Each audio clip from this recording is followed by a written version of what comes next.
It's doing something.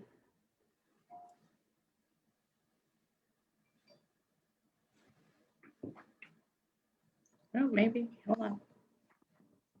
There we go. Okay. We are live. Good evening, Soulfire. Happy Wednesday. Hopefully, Thomas, can you hear me? I can hear you just fine. Perfect. And let me just make sure. Everything looks good on this end. Oops, maybe. Yes, awesome. All right, well, good evening, everybody. My name is Molly Maloney, and I'm here again tonight with Thomas Mooneagle, and we're here to talk about unwinding personal curses. This is kind of a part two to our conversation from last month, where we started talking about curse work or what curses were. So I guess we can start with just a brief recap for those that might have missed what we talked about last time. So how would you define a curse, Thomas?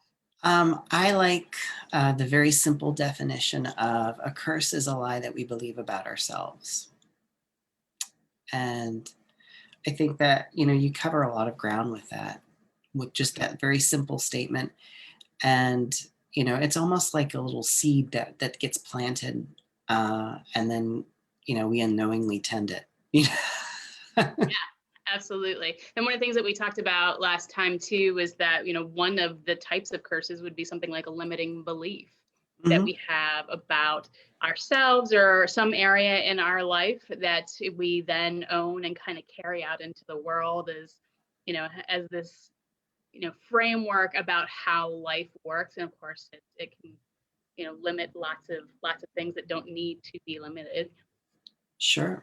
I mean, and just, it really starts to box in our behavior and what we will even attempt to do because of, our approach to things. And so, but it can even, manifest physically over time.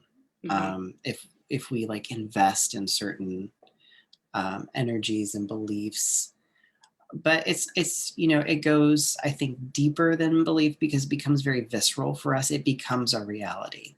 Right. And it, and a lot of it does not, a lot of it doesn't originate with us. It's something that we've picked up usually when we're younger, when we haven't developed discernment, where we just believe what we're told or what we hear because we don't know any better. Right. I think one of the things that we talked about last time too was that we can inherit these things, that these things can be gifted to us with, a lot of well-meaning. They're wrapped in a lot of well-meaning and wrapped in a lot of love, but it's, wisdom that was, came from hard lessons learned. And, you have grandparents or parents that are handing you things and a means to protect you, but really, handing you this, what ultimately winds up being a curse. Sure. I mean, a lot of it, a lot of this stuff is not meant to harm us. But, there are some that are, if you've had a lot of bullying growing up, you may have, just internalized a lot of what was said about you and, come to believe, well, maybe I deserved that. Right. Or something is true about yourself that you took from that. Yeah, and one of the things that, some people, even in, I would say, the consciousness movement, is that when bad things happen, we ask a lot. Sometimes you'll get asked the question, well, how did you draw that to you? How did you attract that to you? And then you start to question, your worth, your deserving, your worthiness, your deservingness, there's this projection. But, sometimes things happen and not because of worthiness or unworthiness or anything on your part. If we go back to the example of bullying, for instance, a lot of that is because somebody sees something in you and they hate it because they don't have it or they're not allowed to express it. Or they're afraid of it. Or they're afraid of it, and so they attack it. Yeah. And so, to make you kind of less than themselves so that they can feel better. And we even talked about, I mean, speaking of the school example, we even talked about something simple as, you know, last time we mentioned the teacher writing on your report card talks too much in class. Yeah, talks too much. Talks too much. And, you know, and then I went through a period of time where I almost didn't speak at all for a year. I mean, right. Because you were afraid of being that person or carrying that back home to your parents or, yeah.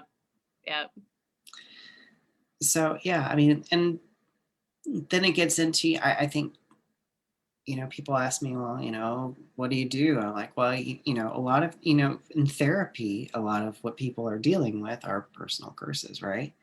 Things that they believe with. And, you know, I think that's useful. And then when it gets harder, when there's a lot of energy wrapped into it and intentionality wrapped into it, or, you know, ancestrally wrapped into it, it becomes harder to unwind.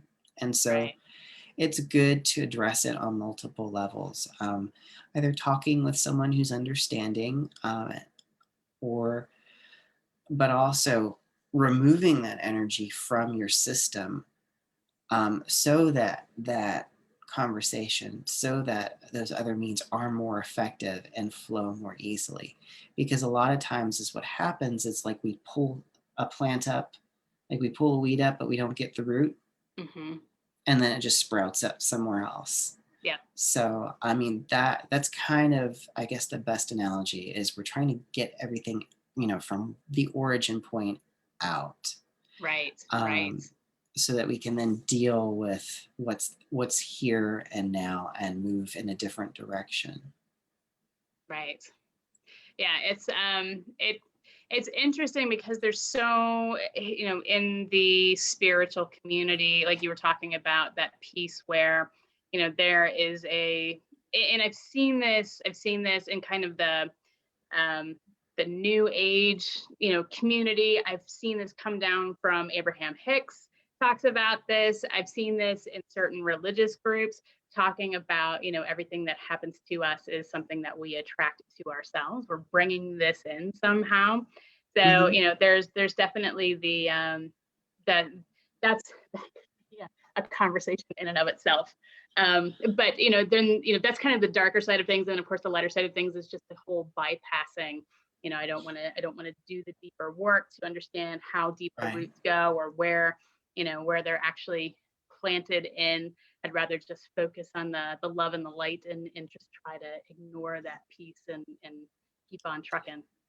Right. And, you know, even with, I would say, what people call shadow work, I mean, you don't just do that on its own. I mean, it's sort of like you're doing what we don't just live in the daytime, we live at night too. And even at night, we have stars, we have moonlight. It's always a balance. And, you know, and then, you know, there are, like I say, intentional energy curses that people throw around. But see, the thing about those is that they're only dangerous when they intersect with one of our own personal curses. Because if we don't have that in ourselves already, it's just going to not have anything to stick to. Like that ground has got to be fertile first, right? For that curse to take root. Exactly. I've seen the memes, you know, the calls coming from inside the house. Right. And I was like, the curse is coming from inside the house. Is kind of how I see it. You know, it's already there. It's just like, it's just been activated. Right.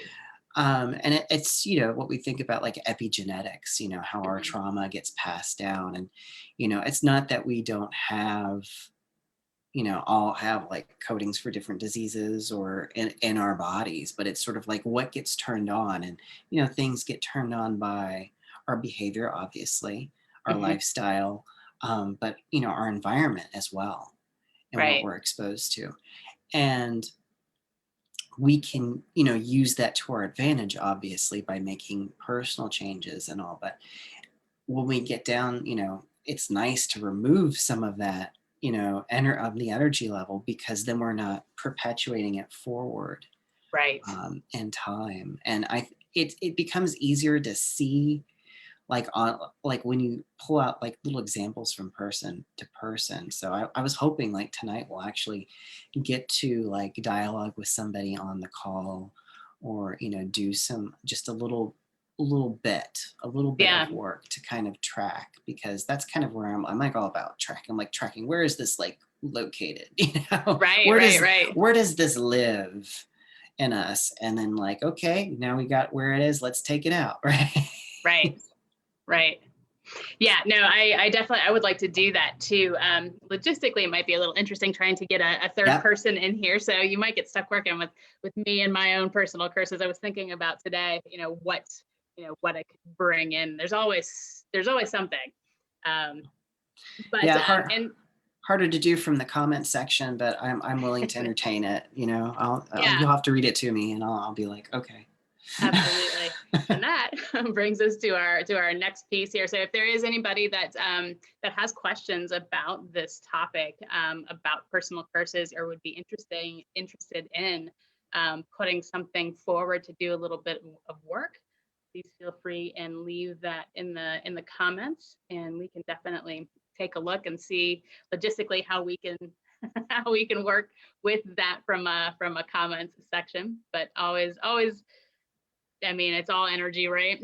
So we can work with it somehow. But if I can do it remote, like to somebody who's halfway across, is halfway around the world, and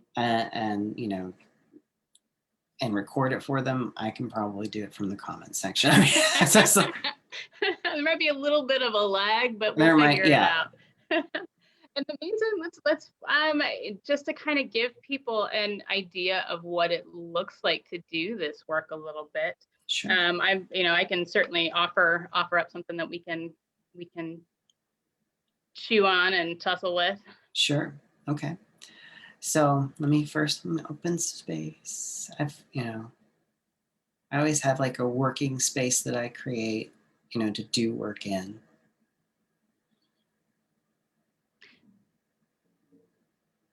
And I always invite everybody's guides in, and all their helpers and protectors. And I ask that, all of us, ask them to work with my guides, and ask that we all be held in the light of compassion.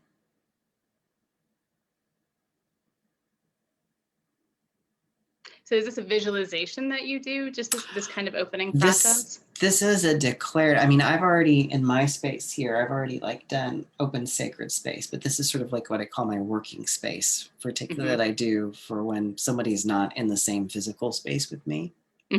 I create this like multi-dimensional space that like touches all places and is in not and at the same time in no particular place. Right. So. Awesome. All right. So what's the best way to start? Well, we can go the intuitive route, or, we could talk a little bit and say, where are you finding that you have the most trouble? What consistently pops up for you as like a repetitive problem or area of your life? Well, there's a couple of things, but the one that really jumped forward in the last week or so is some stuff I have around money. So it's interesting. I was kind of sitting with this over the last week or so, and was really leaning into, what not just my beliefs, but really feeling out the framework that I have kind of energetically around money. And part of it, of course, is beliefs, but there's kind of like the cognitive beliefs that are, in the forefront of my personal operating system on a day-to-day basis. And then there's like stuff underneath that as well. So I was kind of leaning into that. And I've got some stuff that I was handed from my parents. I got, stuff that I picked on my own. As far as money goes too, like, one of the things that jumped forward was, that, I realized this was one of those kind of deep-seated things that I had to really, sink down in order to find it, that I have this,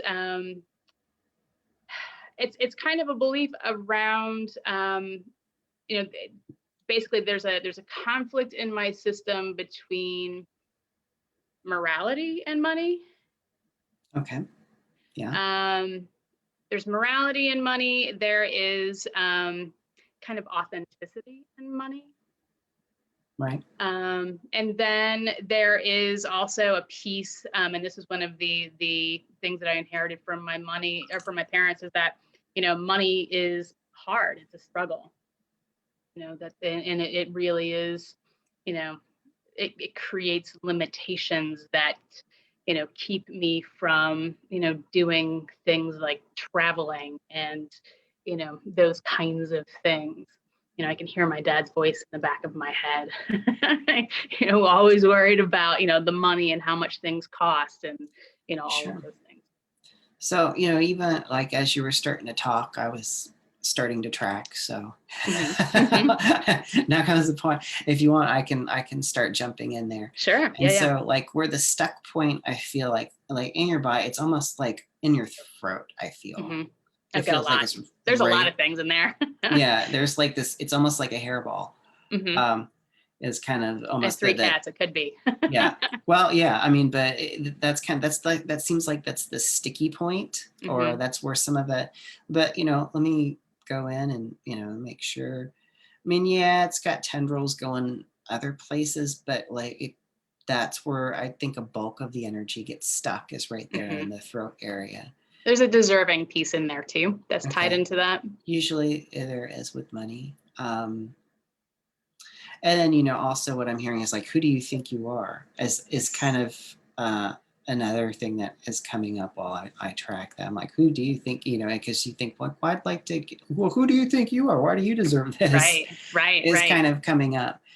And again, some people can have like miraculous instant transformations. For me, it's sort of usually, for me on my end, it's usually gradual when I do something.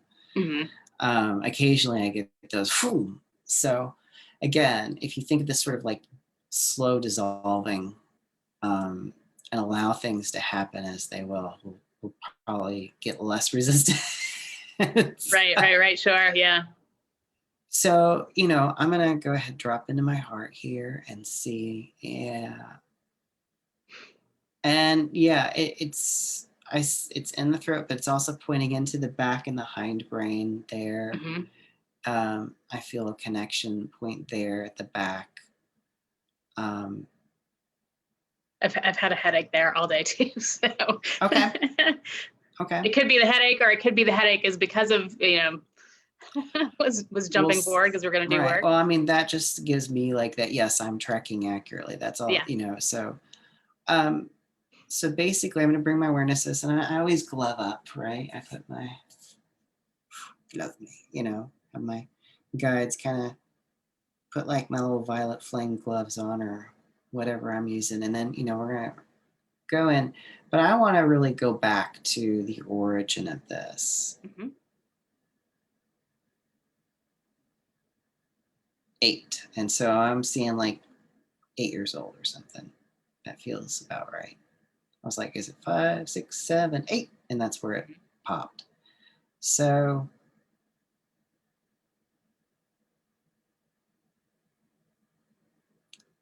as we focus in there, kind of want to get that seed before it gets in and kind of just skeep out. Feels kind of goopy.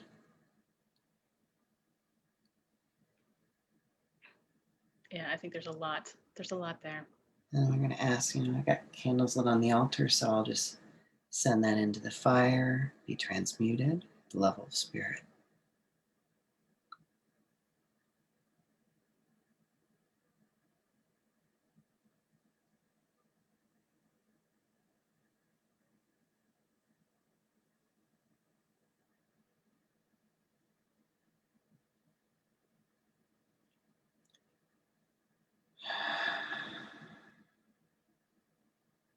And this part might be boring for people to watch because I'm in there with my awareness. Right. I can try to dictate this a little bit, but I always feel bad when I'm in session with somebody and I get real quiet and I don't say anything for a while. So I'm concentrating, I'm tracking. Um,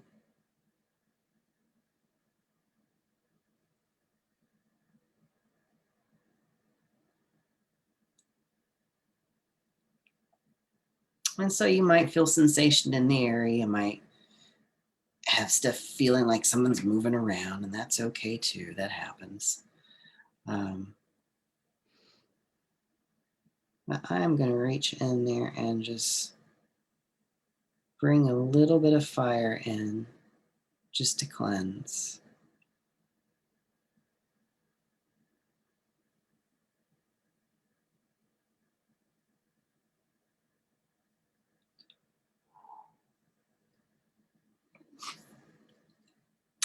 Now I'll bring my little, I love my little toys. So I'll bring this. Ooh, look at that. And no. That's beautiful. Vicky Joe brought me this back from Peru, so I like to use that. That's amazing. Yeah. That's stunning. So I'm just going to bring that in and pull out with that. Yeah.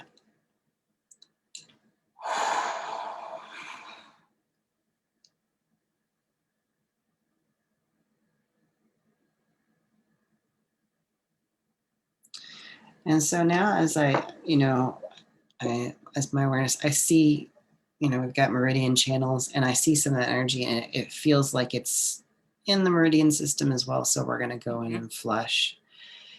And I'm just going to ask that the energy of grace, flow through the channels.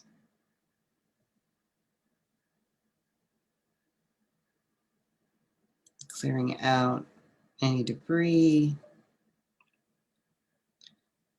balancing any any energies that are not harmonious.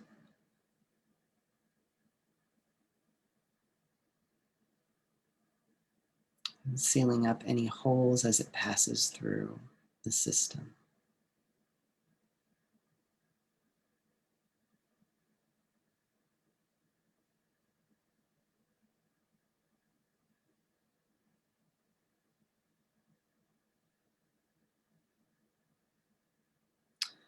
So I'm going to activate a point just below the left eye and the orbital socket there.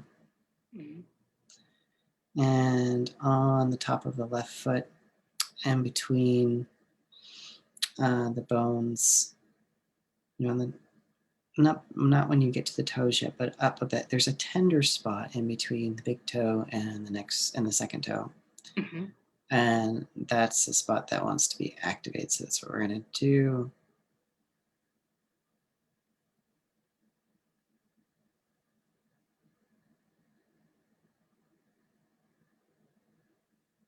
As we do, tracking that back in time.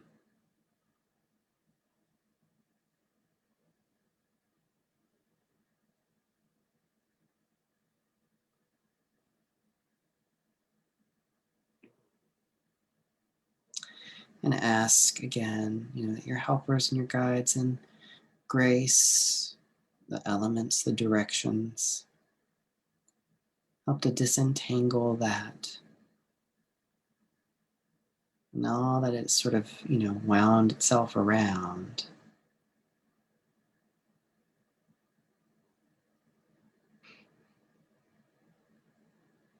And we give that back to spirit to transmute.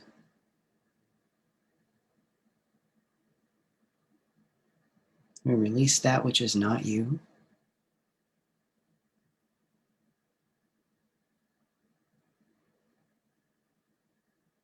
And for some reason, I'm being guided to say, release it back into the void for it to be healed.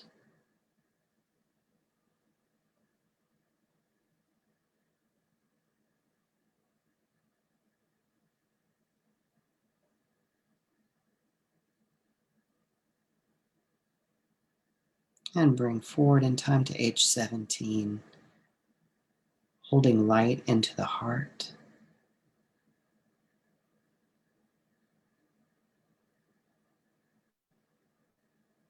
Allowing grief to pass through.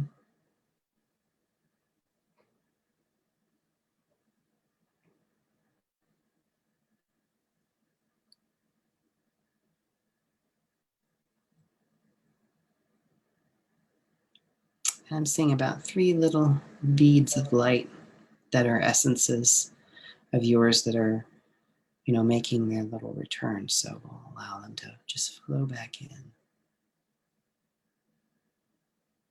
Is that a little bit of soul retrieval? Soul pieces? Yeah. It's an energetic retrieval rather than like full on, fully formed, like that. So there's, right. But yeah, it's similar. So I just see your energy returning. So let's come back into the present moment and, check in, see how you feel. It's interesting. I feel, as you're working, I'm aware of very subtle shifts, and it's hard to describe because it is the shifts are like, I feel things happening in my body, but my frame of reference kind of recalibrates a little bit. Yeah. I don't know of a better way to explain that so it makes more sense, but it's not like I feel a little bit of muscle spasming, like while you were working, I was feeling a little bit of muscle spasming, things moving and releasing and feeling some twinges and some stuff moving around. But it's almost like the only thing that I could really compare it to is, do you remember the viewfinder cameras? So you're focusing on an image and you're kind of looking at the world out through this image, and then it's like something energetically just goes. Yeah. So there's just like this little shift, and so like the entire frame of reference shifts a little bit and recalibrates. Oh no, that's kind of what we're going for. So yeah. Success. Success. And I do feel like I'm hearing very clearly that this is something that is going to continue to recalibrate over. It's a process. Yeah. And I particularly always set, I tend to, for most things, sort of set the intention that things will unwind gradually, will unfold gradually, no matter what kind of work I'm doing. Because, and you can have like instant healings too, and just like, boom, instant shifts. The last time that you and I worked together, just the two of us, I remember there was a piece that you did, and I felt that. It was like a gut punch. Felt that immediate transition.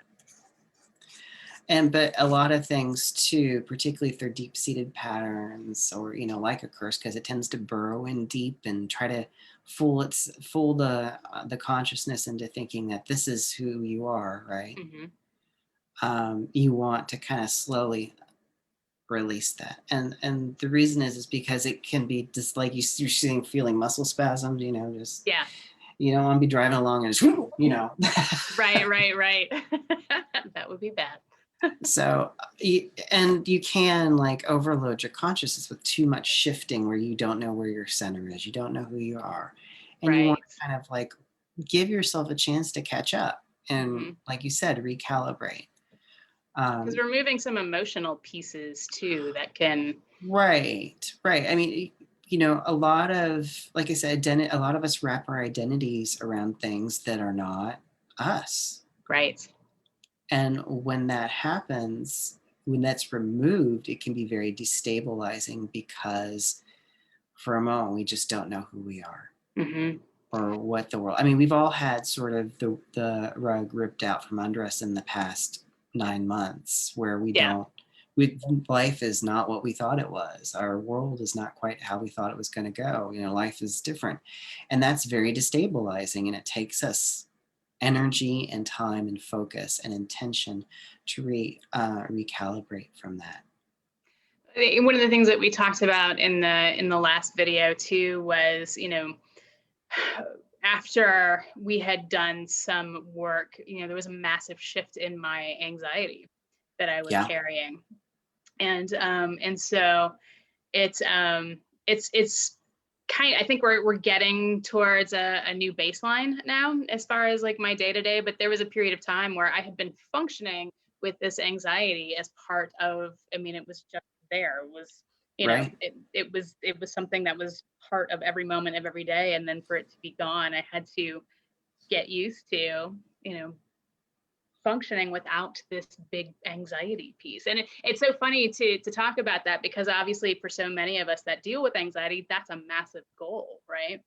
But for it to shift so quickly and it to just be kind of gone, it was like, wait a minute, where's my thing? Where did I? You part of you is going, is this a trick or is this a trap? I'm gonna release it, and then all of a sudden it's gonna jump out and say, "Ha, gotcha!" You know, and that's kind of right. I think we're kind of programmed to like, you know, if it's good or it's too good, it can't really be real, and so that's why I think a lot of us take, you know, and there are ways to get around that ritual ceremony where we build towards a big release or a big experience where that happens, but then we still have to integrate it.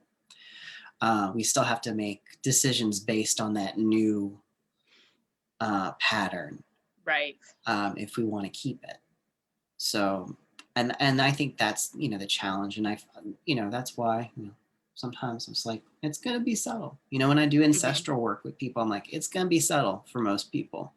Yeah. Occasionally, people say, "Wow, I had this happen like the next day or two. So and so from my family called and blah blah blah," and I'm like, well, that's pretty nifty, but most of us just don't get that. It's more like, yeah, and that's going to continue working for like several weeks, and then it's going to slowly make its way back up the timeline to you over a period of months. Yeah.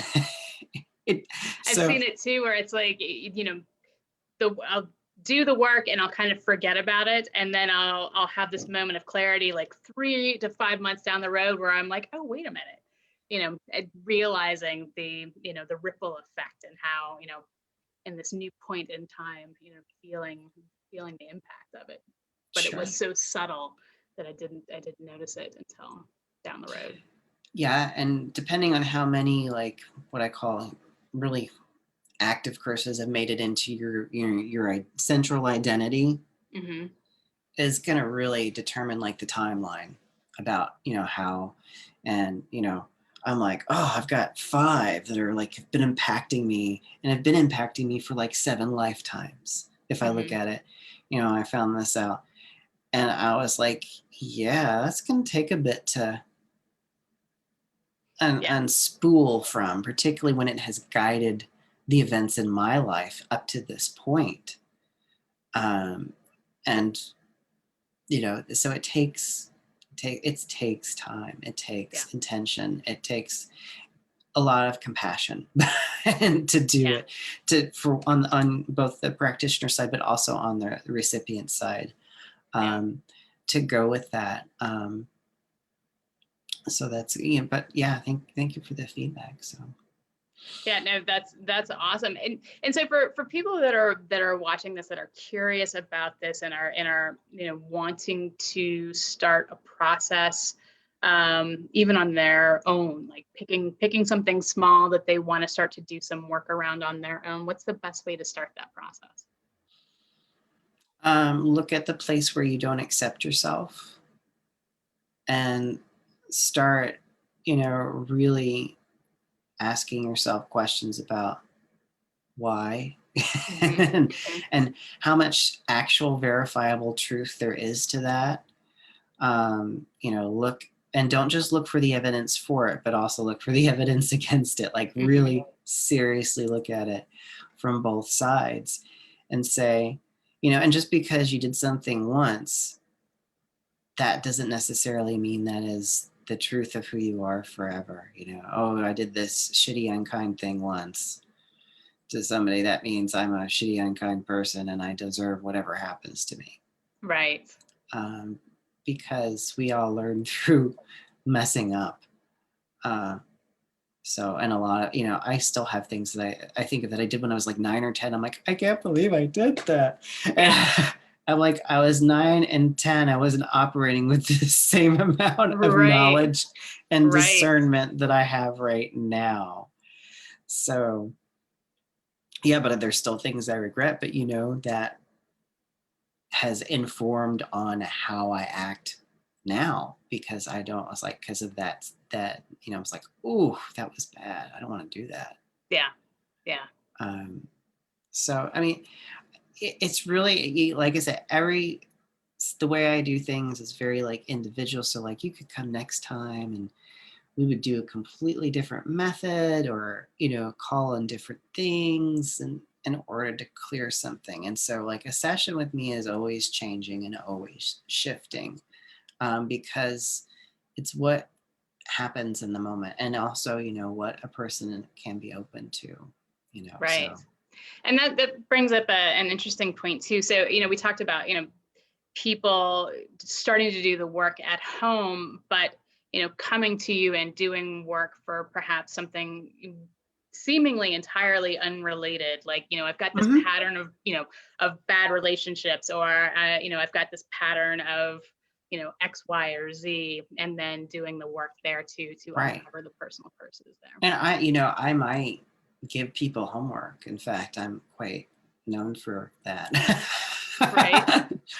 And, you know, if I give you homework, I'm not like doing it to like be, you know, bossy or anything. I'm doing it because like, if you really want this to work, you're going to have to do this to follow up on this. It's sort of like, sort of like if someone, you go in and they give you like a penicillin shot for bacterial infection, now take these pills 3 times a day and finish the whole prescription. It's kind of like that. I mean, it's sort of, you got to do certain things. And now I don't always do that. Sometimes, you know, it's just, we take care of it right there, but I'm like, sometimes it needs reinforcement.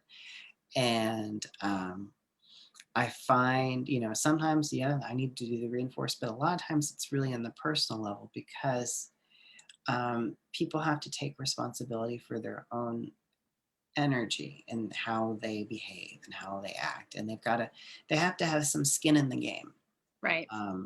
On a day-to-day basis. And again, it's usually nothing really onerous. I mean, I don't have people like, now you must spend 5 hours a day meditating for the next 40 days. I never, it's more like, hey, take 5 minutes and do this, you know? Right. Well, you've already started the process. And again, you know, back to the doctor analogy, you know, you can go to the doctor because you're having some sort of ailment, and, you know, they can even give you a prescription, but usually that's going to go along with some kind of maintenance. Usually, yeah. I mean, it's just, and again, you know, so it just depends. It depends on the person, depends on the case, depends on, you know, just how they flow, how, you know, how we gel about whether or not, you know, they're going to need extra stuff. And sometimes the extra stuff is not, it's like I said, you know, maybe you need to talk to somebody. And work this out mentally as well. We're working out on the energetic level, but that doesn't mean that we don't take care of it on other levels as well. You know, my 2 most popular videos on YouTube are the Manifest a Money Miracle, and the second most popular is Magical Weight Loss. And why do we think that is? And you know, you can watch those, and some people will have amazing results, and that's all they just want, and, you know, but they don't have to do anything. And then other people watch and they'll have a little something happen, but it doesn't do all that. And I'm like, well, and they come and they work with me. I want to do this. I'm like, okay, what's your diet like? You know, are you conscious about what you're eating? Now, like, I'm not sitting there going like, oh, you shouldn't eat that. I'm like, because I don't know, you know, everybody's diet's going to be a little bit different, and food is part of our culture and our families. And so we have to find a way to work with, you know, what's us, but I can't magic away calories is what I'm saying.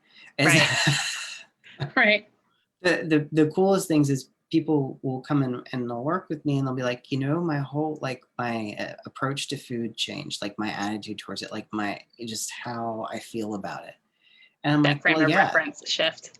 Exactly, you know, and just how they relate to it.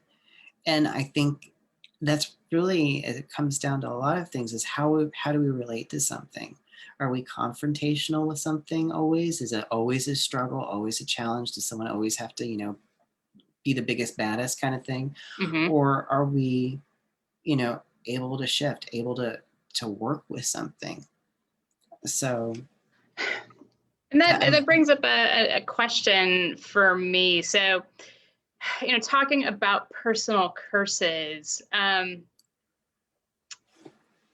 like weight loss is a really good example. So, you know, could a personal, you know, obviously a personal curse could be, you know, something that they're holding about their own self-image that's limiting Mhm. them, or I'm wondering too, just a belief around, losing weight has to be hard.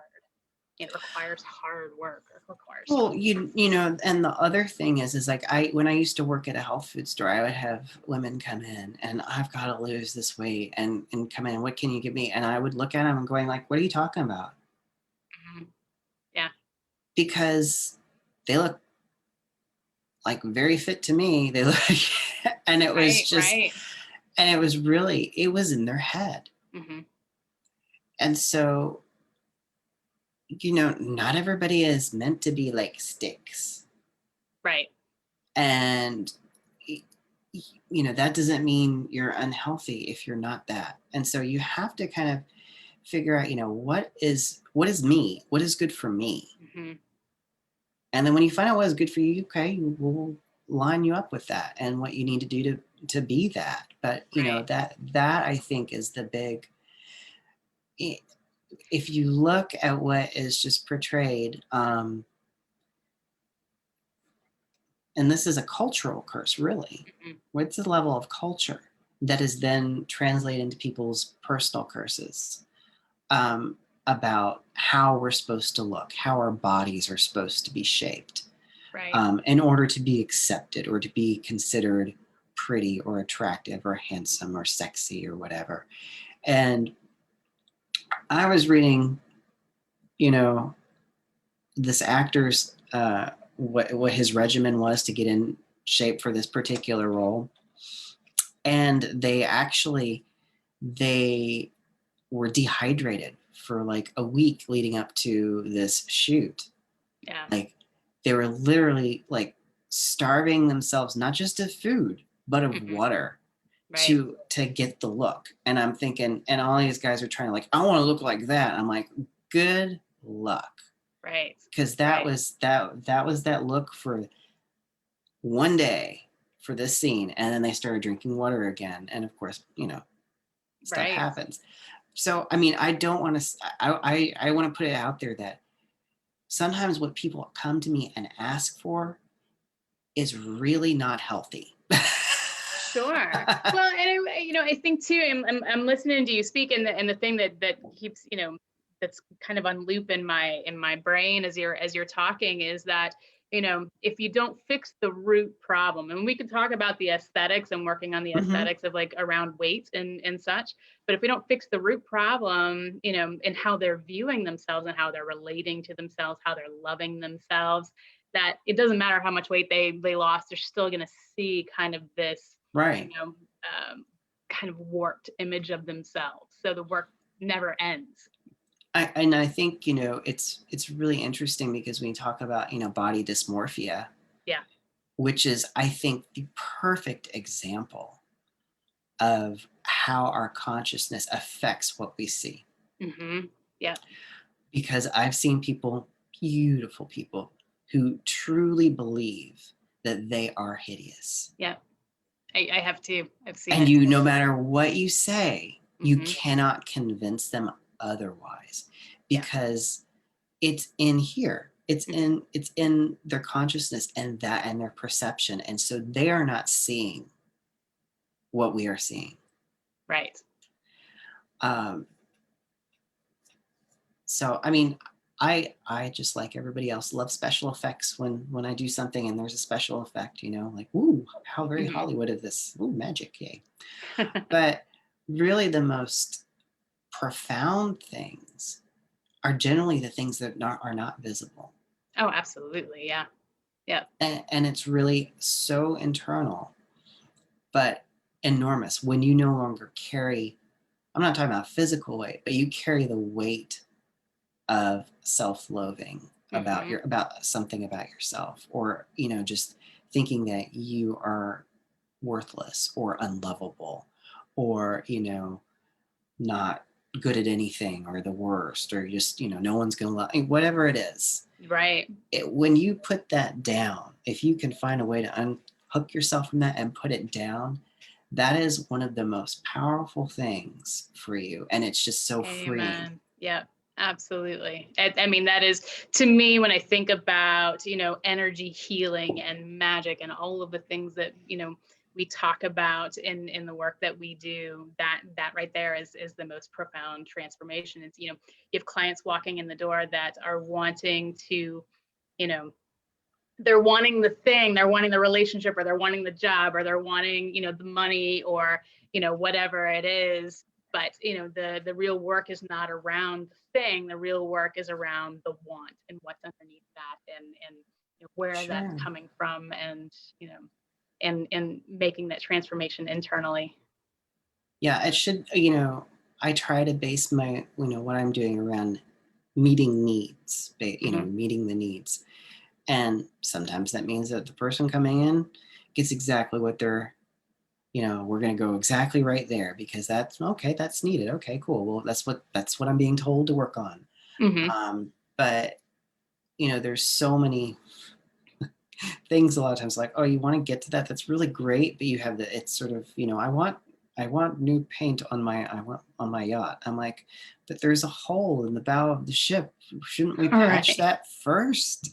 Right. And it's kind of like that, you got to do certain things before you can do other things. And I get it. I mean, I've been exactly there. Like, I want this. I want to work on this. And it's like, well, you really need to clean this up over here. And again, it's because it's not the sexy work, right? That we don't. It doesn't sizzle. We want the Cinderella, bibbity bobbity boo. Which, not to say that can't happen. It has. I've, like I said, I've had special effects in the past, and they're fun and wonderful. And I think that, I don't want to poo-poo that, because it builds a sense of wonder, and it does feed our heart and our imaginations and our souls too. I think that's important. Absolutely. But we also have to balance that with, tending to things that, will make us happier in the long run, and also help us to be a joy for other people and be a light for other people, because we've removed the stain from our lanterns. We've cleaned the glass off so that we can shine out. And, I've got a ton of work to do on myself. I don't. I'm done. You're done. See? I'm kidding.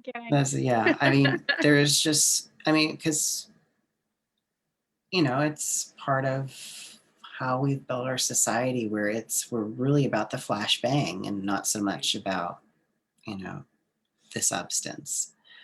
And I think it's, we have this perception in our culture around what the ideal is, and so much of that is built on what we see on the exterior. And here we live in this kind of Facebook and social media driven culture and experience, where you see people in these on social media, Instagram and such, and in this very curated image, not realizing everything that's going on behind the scenes. What was interesting, at that, I remember I was always like, oh, I never go to parties or anything. And I was invited one a couple of years ago, and I went, and I swear, it felt like the party was a photo shoot for Facebook. Yeah. Oh, look here, we're over here by the drinks. Oh, look here, we're over here by the bonfire. Oh, look, we're over here. And I was just like, is this what a party is? I really don't I'm glad I don't go to many parties, because this is what it is. Then, it's just there to be seen, right? Right. Yeah. So does anybody have any questions on the comment thread, or have something they're wanting to look at? We had Jeff Carter. I thought I was in the place to see the comments, and I realized that I wasn't in the place to see the comments until just a moment ago. Nobody had any questions, thank goodness, but Jeff Carter did comment. He said that abundance is all around us. Yeah. I always differentiate abundance from prosperity. Yeah. Abundance is sort of, it's built into nature. Prosperity is kind of what we do with that. Right. That's an interesting distinction. I like that. It's, prosperity is when you use the abundance of the world wisely, and so you grow it, Right. And here's the thing, though, our personal prosperity is tied into so many different things. A lot of times when we're lacking, it's feeding a need because someone else can come in and show their care and love for us by, taking care of us or filling a need, and it's just sort of perpetual. Oh, okay. Or we use it as an excuse to not do something that we kind of want to do, but we're afraid to do. So we build in that lack as well. So a lot of times, again, sometimes abundant, and there's also societal structural things around this. I'm not saying it's all internal. It's all collective as well. Right. So there's a lot of pieces to that. And unfortunately, in the past, I'd say 15 years or so, we've had a lot of new thought, new age stuff that just says, if we get our consciousness right, we don't have to do anything. The money will just come. And I'm like, well, no. Right. So it's part of how manifesting works, but not the whole enchilada. Right. Because I sat in my room for many years meditating on abundance, and checks never just magically just decided to show up. That's never happened for me either, so it's not just you. Yeah, exactly. I mean, opportunities may pop up and I don't even, again, right. This is not necessarily a magical outcome. It's, again, changing the frame that you're looking through. Because if you're not looking for solutions for stuff, you generally don't find them. Right. So it's just sort of like keeping your radars up to say, oh, there. Okay, yeah, we might try that, It's kind of like the yellow car example. Like if you start thinking about yellow cars, all of a sudden you see them everywhere. Yeah, and it's not that they weren't there before. You just weren't paying any attention. You weren't tuned or dialed in, yeah. So, but yeah, that's again, I'm like, I don't want to rain on people's parade about magic and wonder. It's like, it's important, but I'm like, we have to balance this as well, so that discernment with openness, and that particularly is important when we're talking about curses, because the reason we have so many curses is because we were wide open with no discernment when a lot of these were gifted to us, as you want to say. Right. And it's interesting, I was just thinking about this too, that often these are curses are handed to us at the same time that we are being guided away from our discernment in a lot of ways. I was thinking about the bullying example, or where you wind up in this position where you start valuing and weighing the opinions and validation of external, people or such versus what's going on at the same time. So I feel like there's almost like a partnership between those. I mean, what we're talking about is socialization, basically. The realization that other people affect us, and how they act towards us is going to affect us, and we can't not do that, because not doing that turns us all into narcissists, and that's horrible. Right. Because we are all finding out, yes. Yeah. Now, we don't want to go down that road. So we have to kind of come up against that. And I think the problem is that there are some cultural ideas around what is and what is not acceptable, and which is fine. It's just that how we've weighted them has been by popular opinion in the past, rather than actual outcome. Right. So as we've seen, mob rule is not necessarily the best measurement of whether something is right or wrong. And so if you've been bullied by children, if you look at their parents, usually you can kind of see where that comes from, because they have those tendencies and those get picked up. And so socialization, I think, is vital, but we haven't really created that I don't want to say safety or container, because people talk about safe spaces in a sort of a negative light, but we haven't created a container for good, balanced growth. We've just a lot of times It's throw them to the wolves. They gotta, experience Sink or this. I'm swim. like, Yeah. exactly, which is fine if you've had swim lessons Right. before, you do that. But a lot of us are not taught how to deal with our emotions, how to express our emotions and what we're feeling and talk through them. And, it's just not taught. It's expected that that's going to be taught in the home. But as we all know, it rarely, there are people who do that, and bless them forever for doing that, that they make some wonderful individuals. But a vast majority of us don't. And quite, probably because the vast majority of us are just struggling just to get through, just to get by. Well, we're raised in my particular case, I wasn't taught about, how to be, I wasn't taught emotional literacy because my parents were not taught emotional literacy. Exactly. And, I think most of particularly of my generation, they weren't taught because their parents weren't taught, because they were being raised for people who survived the Depression. And there was right. like, you got food on the table, that's all you're good. Shut up. Don't cry about it. Yeah. It's interesting. And for anybody that's curious about this, there's a really interesting article that just came out in The Atlantic, I think this past week, where they're talking about this. And the article is framed around grown children that are estranged from their parents and why that seems to be happening more and more and more. And it talks about this kind of transition that we are in between generations that, weren't taught emotional literacy, don't understand the value, into our generation, which is where we talk a lot about emotional and literacy and are learning to function from a place where our emotions are valid and we can speak them and that kind of thing. And so it's a really interesting article that kind of talks about a lot of this. Yeah, it's again, we go from like a survival mindset to like, let's also live. Right. Survival to, surviving to thriving kind of thing. Right. And surviving is important, but, I've always, we have I've had big arguments with people on the other side of, I guess we could call it cultural divide or whatever. And they're very much about the survival and protection. And, we gotta defense.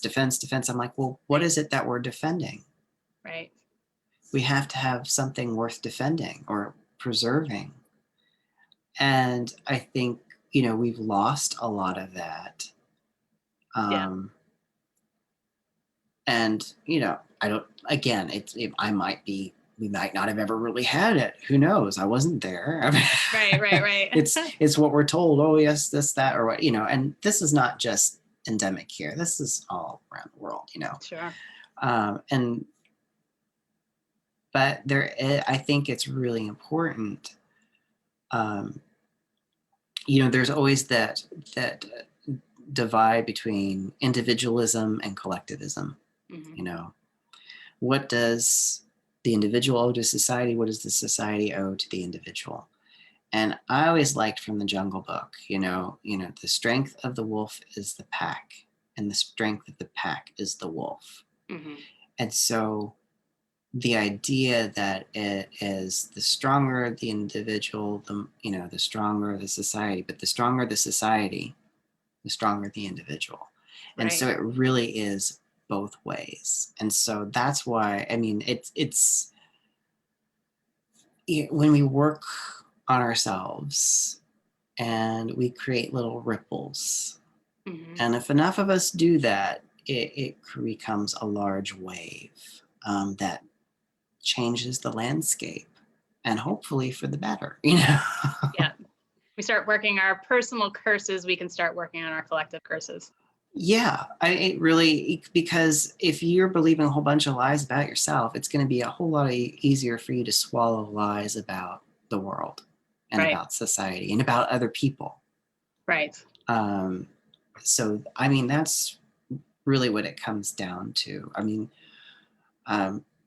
I've had in the past few years the whole, like, I just need to move into my little hermitage in the middle of the maze in the haunted right. forest and like screw Screw everybody else. I'll be fine over here by myself where y'all are being crazy. And I still have those days. I think if we're honest, I think all of us have those days, or at least those moments. And, but it doesn't really work like that. Right. I haven't quite learned to transcend that kind of reality yet. And I'm not sure if it would be the best thing anyway. Yeah. Yeah.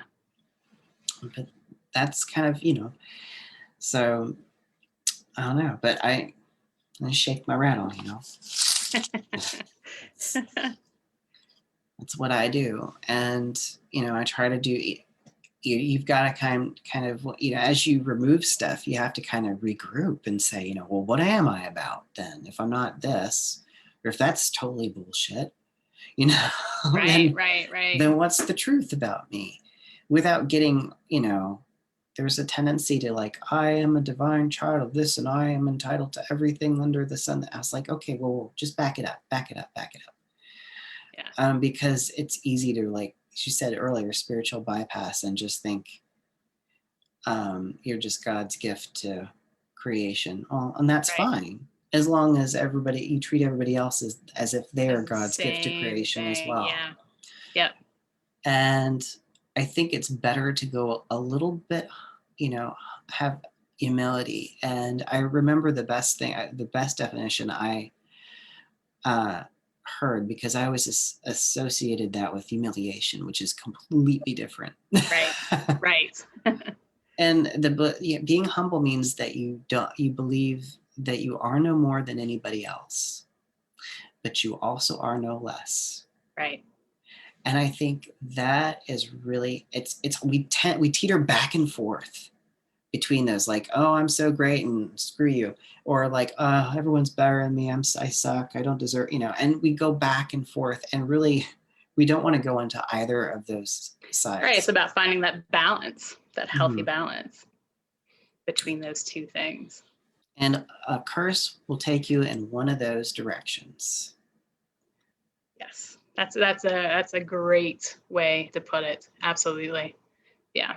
And yeah, it's and that opens a door to probably another conversation. But that we think of curses, tipping us into a place of lack or feeling small or being hindered in some way, but that there's also a danger of going the other way, which can throw balance off and be its own problem. Restore balance to the Force, my young Padawan. Yes, that's what it's all about. Balance, good old healthy balance. Awesome. Well, that's a perfect note to close on. For those that would like to reach out to you and work with you, how can they do that? You can reach me on my website, thomasmooneagle.com. I also have a Patreon community where I do, in fact, I just had a healing teleconference last night with folks. So for my Patreon supporters, so I do that once a month, but then I also have like my weekly prayer list that people get on from there. So, but if you, I've got all those links from my website. And actually, in the description, if you're interested in contacting Thomas, in the description, there should be, was it Linktree? It's one link. Yep. It's one link to rule them all. Yeah. It gets you to all the places. Well, no, it's just one link to bring them all together. No. There we go.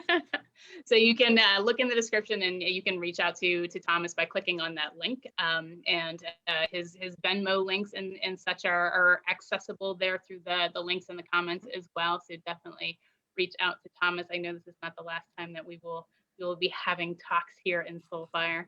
But thank you so much. This has been a great conversation. I hope it's been helpful to everybody else. And yeah, we will reconvene soon. Okay, sounds like a plan. Awesome. Thank you everybody for joining us, and have a wonderful night. And we will talk to you soon. Okay. Thanks, Thomas. All right.